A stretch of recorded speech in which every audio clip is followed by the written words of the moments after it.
a house of healing in Turkey for those wounded in Syria. Vertical line Al Jazeera America. Dismiss. Caution icon attention. The browser or device you are using is out of date. It has known security flaws and a limited feature set. You will not see all the features of some websites. Please update your browser.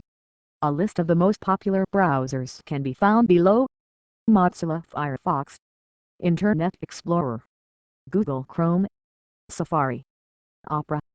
Global header background image, URL/content/dam/jam/images/ajam site header bg91013 at media minimum width 768 px and max width 959 px. Global header background image, URL/content/jam/jcr:/header/imageable.adapt.960 high.1,380,932,209,095 at media max width 767 px. Global header background image, URL/content/jam/medium.1,380,932,209,095 Display mobile navigation. Display mobile search bar. News, video, shows, schedule, more shows, sections, U.S., international economy, technology, science, environment, health, education, culture, sports, trending, shutdown, healthcare, labor, Washington, D.C.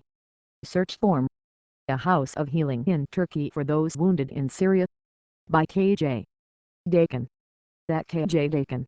October 4, 2013, 5 o'clock a.m. at. Those who need long-term care in Syria's bloody conflict find respite in this dusty Turkish town. Topics: Syria's war, Turkey, refugees. Viewed comments. The Turkish haven for wounded Syrians. At the Dar al-Istighfar Syrian Medical Center, a physiotherapist sits with patients. The hospital has become a destination for many casualties of the war in Syria. Kilojoules Dakin for Al Jazeera America. Dar al-Istighfar is just 600 meters from the Syrian border, in Radanli. Kilojoules Dakin for Al Jazeera America. The medical center is gated and always has a guard on duty for the protection of the patients, staff and facility. Kilojoules Dakin for Al Jazeera America.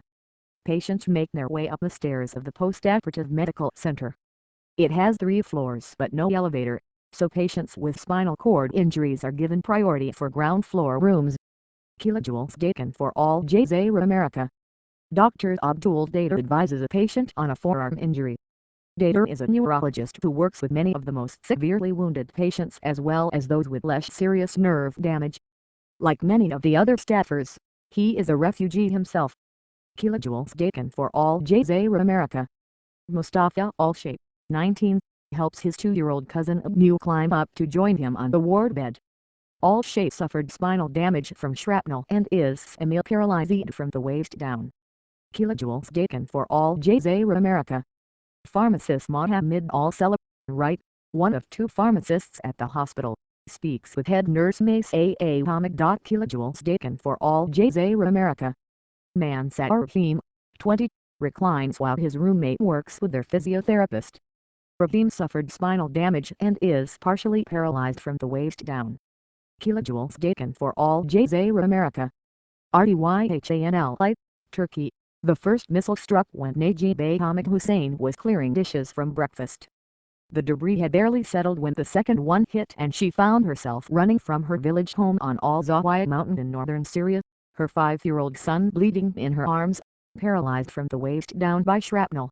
She fled to a neighboring village, Kansafra. Then the planes came and bombed the village, Hussein said. The rest of her travels that hot day in early September were difficult for her to recount.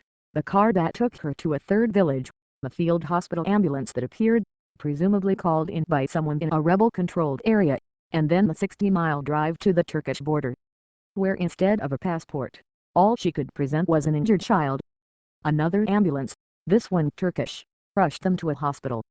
And once it became clear that her son's injuries would require long-term care, she embarked on yet another transfer and arrived at Dar al-Istighfar, a haven for those wounded in Syria.